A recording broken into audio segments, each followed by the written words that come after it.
Hi guys, welcome back.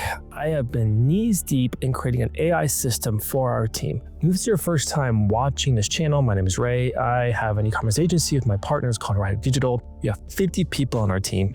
I have 12 different designers and editors, 4 different creative strategists, and a bunch of other strategists. And for the last little while, I've been knees deep creating a system to train them how, being complete noobs, on how they can create 100% AI ads with images, statics, and videos that literally would fool anyone. You could not tell if they were real or if they're fake. And on this channel, I'm going to be releasing some of those strategies on creating ads, but also if you see my other videos on how to scale e-commerce brands as well. So today what we want to cover are prompting basics. And the reason why I always must start there is because I see a lot of people, they go too hard, too fast to create AI videos and they come out wonky. Sometimes the hands are doing weird things. And sometimes there's 3 hands. Sometimes they have 8 fingers. Sometimes they're holding the products and it looks weird. And AI has come a long way. It's only going to get better. But I typically see those things that don't look real, whether those images or videos, because they never learn the basics. So I want to start here and then we're just going to ramp up very quickly, because once you understand these basics, you can go from here to 60 miles an hour in literally just a few hours. And I want to teach you some of those basics. So for context, all of this right here is made with AI. All AI. And on this channel, if you stick around long enough, I'm going to teach you how to do these over a series. So this series is going to be on how to make AI ads, okay? But today we're going to cover prompting basics, because once you know the basics, then you build on top of that. But some of the stuff, if you saw it in your feed, you would not be able to tell if some of it was real or fake. Yes, some of it, like that scientific version, obviously the mouth one, but it looks like a very cleverly graphically designed, but it's still very well done. All this other stuff, you couldn't freaking tell. That's just how good it is. So we're going to cover with basics first. Now, my whole intent of doing this for my team and even doing it for you is I don't want to make cinematographic guerrilla videos, because yeah, they're cool, but I can't make money with those. My brands can't make money with those. And I'm not going to make like these really cinematographic videos that, yeah, look cool, like they're in space and spaceships, but I'm not going to freaking run those for a brand. Okay, I'm trying to make stuff that scales my team, allows me to do 10x the number of ads and creative assets, allows our brands to get rid of creative photo shoots because we can make 90% of it with AI. Trying to make more ads, any idea we can think of that's an ad, that is so real you can't tell. Because listen, we work with brands that have a very particular creative and voice and tone. They have a very specific creative guidelines, okay? And they're not going to want to run guerrilla videos and guerrilla images, right? No, they want stuff that is 100% real and passable. So that is the intent behind me doing this for my team. Now, what we're going to cover is prompting basics for you. Now, every amazing ad that we've made with AI, like these pictures are so freaking real, you cannot tell. And I can run these as ads as well. It always starts with these basics. And these basics are actually going to continue through every single type of ad that we make, all the way through to video, because it is principles on what must be included to always get what you want. So you always include a subject, what it is, what they're doing, what the scene is, describe what the scene is around them. This is really helpful if you want to carry through and do a whole video. So if you want a whole video, a lot of times you start with an image, and you'll learn that later on if you stick around long enough. Camera position, this is important as well. If you want different angles, you want the camera to be high. You want the camera to be high, to be shot as an angle if you're doing a fashion editorial. Lighting cues, do you want it to be moody? Do you want it shot at daytime? Do you want it shot at night? All important distinctions. What is the mood or feel? Because a lot of times you need to prompt the AI, what do you want an outcome mood and feel to be? Do you want it to be moody? Do you want it to feel happy, right? And rendering style imperfections. I'm a huge believer in this. A lot of times why AI creative right now is not passable is because it's too real, it's too perfect. I mean, it's nice that everything was perfect, but real life is not perfect. Even when you stage everything perfectly, there's still a little bit of imperfection in it. And so I purposefully like to prompt in imperfections. And I really believe that is why it comes across as being more real. It's because you have a lot of really great, almost perfect looking things, but there's a little bit of imperfection in there. And that's when it becomes passable in the human brain. Now, you don't have to memorize these, but these are things me and my team refer back to on if we want to control the camera and visuals. These are really great terms that you can use. I'm not going to show you examples for all of them. This is for yourself to go now and play with, but these are things that we will use from time to time, depending on the outcome the field, and really specifically the brand that we're working with. They're working with a high-end 8-figure brand that's very specific guidelines on creative. We will change out camera type. We will change out depth of field. We will change out the quality to get that outcome. But those are all really great things you can do to control it, okay? Lighting and atmosphere control, you don't have to memorize these, but these are keyword shot lists that we use. Lighting cues, okay? Mood cues, feel. How do you want it to feel as well? For example, I actually just made a video, all 100% AI, where it was a documentary style video. Not quite like a podcast, but it was like as if it was a documentary for a primetime TV spot. Really cool project. Again, I use that feel a lot in all of my prompting to always get that outcome. And then rendering style is a really important one as well. And then composition and framing. I love to use the camera position because this is where you can really control, do you want it shot up high? Do you want it shot down low? Do you want it shot as if it's like a drone shot, right?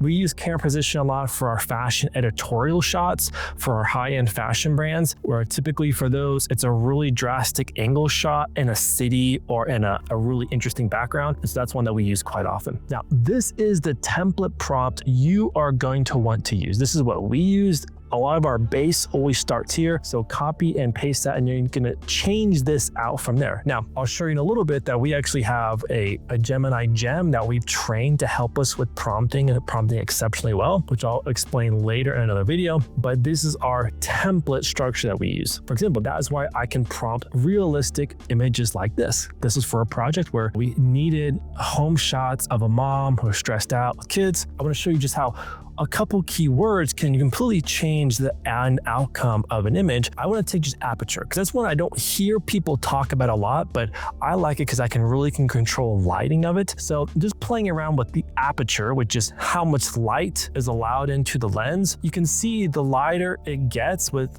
lessening the aperture, the brighter it gets, right? But then the more it gets, the darker and moodier that it gets. And that's why I really encourage people to play around with aperture, camera lens. Then you'll start to really see and feel that, man, like you really do have so much control. I can control every piece of this image. And then once you understand these basics, and later on another training, I'll show you how I can very quickly now within seconds change out settings, change out kids, change out skin tone, change out hair, change out ethnicity, clothes. And that's where things really start to snowball. Here's a realistic image and here's the prompt. Following the same structure that I taught you guys. Same thing. Realistic image, following the structure that I taught you guys. And this one, which I love this one because this is great, specifically if you're doing like an info product or you're selling a product that you want someone who feels like they're very noteworthy, like they're speaking on stage, amazing base prompt to rock and roll with. Now, these are keywords that we have used from time to time. You don't have to memorize these. That's why I'm doing this,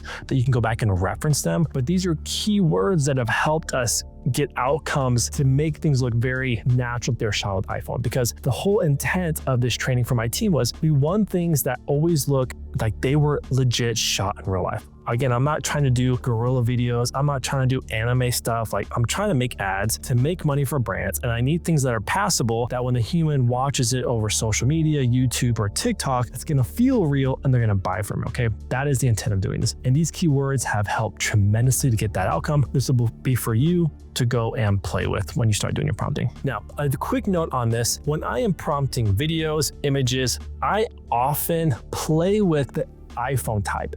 Because once you really understand this, I have found the more real my stuff is when I give it specific megapixel of the camera, aperture of the camera, okay, the focal length of the camera as well. And for many projects that we're doing on for brands, dumbing down the iPhone quality creates a more lifelike outcome. For example, there was a CPG brand where we wanted a really good before and after. In the before, we use an older version iPhone, the aperture, even like the selfie facing camera, because that picture quality is even less, to make the before look more real. And then the after, we kind of brightened up the image with a higher iPhone quality, higher megapixel quality, higher aperture quality, and it gave a very real life before and after example. But again, you don't have to memorize this. That's why I've done the homework for you, but this has been really helpful to control iPhone-like quality, because if you just have two things, you can create anything you want in the world. Like anything is yours, like the entire world is your oyster. And so we actually have a master database. Let me show you this to you. So this is a database that we have for my team. It's a database that we have for people in our mentorship group, where we have probably over 300 different images of different styles. Like we have realistic scenes and poses in the prompts that created them. We have flat lays, we have fashion editorial, we have scientific images, beauty, jewelry, a whole list of videos that are created in the prompts that were there as well, commercial quality. But the reason we do is because if you just have a database like what we have, which is hundreds by this point, the prompts, you can change whatever you want and create anything that you want. For example, let's do something really fun together, and I think you'll really start to enjoy this. I'm going to take the same template structure that I've given you guys, and I'm going to recreate some of these images, and we're going to play around with it. So I'm going to pick a random image. This one, I really like this one, so I'm going to take this one. I'm going to take the prompt to create it. We're going to go play around with it. All right, so for me, I have been using Higgsfield. I'll include a link in the description. Please use that link. I do get a little bit of affiliate commission if you click on it. It would be much appreciated. But I use Higgsfield because it's a great integrator. It integrates in everything except for Midjourney. But I actually think Midjourney is really great for creativity, and I do use Midjourney a lot, especially if you're trying to spark creativity. Honestly, now with this database that I have, and we're always adding to this database every single week, and there's already hundreds of prompts by this point and outcomes. I don't use Midjourney as much, but man, our database, we have that is like, it is our secret weapon, because now we can use references and we can use prompts and I have everything you can imagine. But let's use that prompt. So this is the prompt using our structure. And what I want to do is I am going to use Nana Banana, because I think Nana Banana has been pretty boss lately. I'm going to generate it. I'm going to generate also, my other favorite is Sea Dream. I think Sea Dream is legit. Cool. So we have this right here. What we're going to do is I'm going to show you some of the principles where this prompt does a good job. But what it doesn't do a great job of is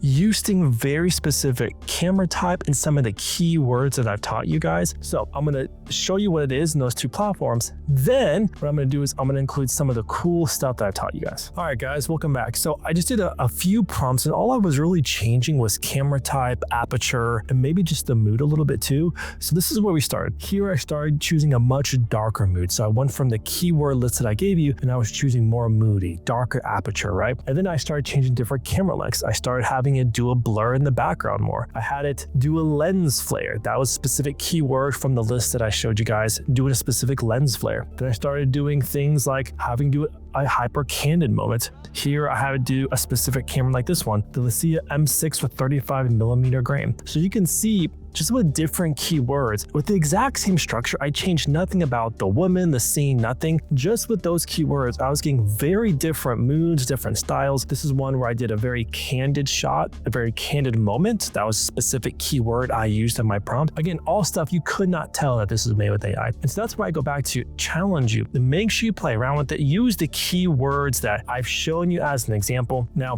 down in the description below, you can use my link to get Higgsfield and get a discount on Higgsfield using it. Also, if you want access to our database, join our mentorship group. We have 55 brands in there blowing up because they are using AI, using this database to now 10x their output in terms of ads they can make. We also have over 200 ad templates, and I'll make a video showing how easy it is to swap out this AI with those ad templates, just making scaling so much easier. If you guys like this video, do me a favor, like, comment, and subscribe. I answer all my comments.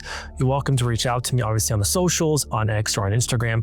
And you really should consider joining the mentorship program. Like I said, we have 55 other brands in there. We have courses and training on how to scale with Meta ads, Google ads, email, how to make ads with AI, how to do forecasting, how to do creative strategy. So many things in there that we made to make scaling brands that much easier.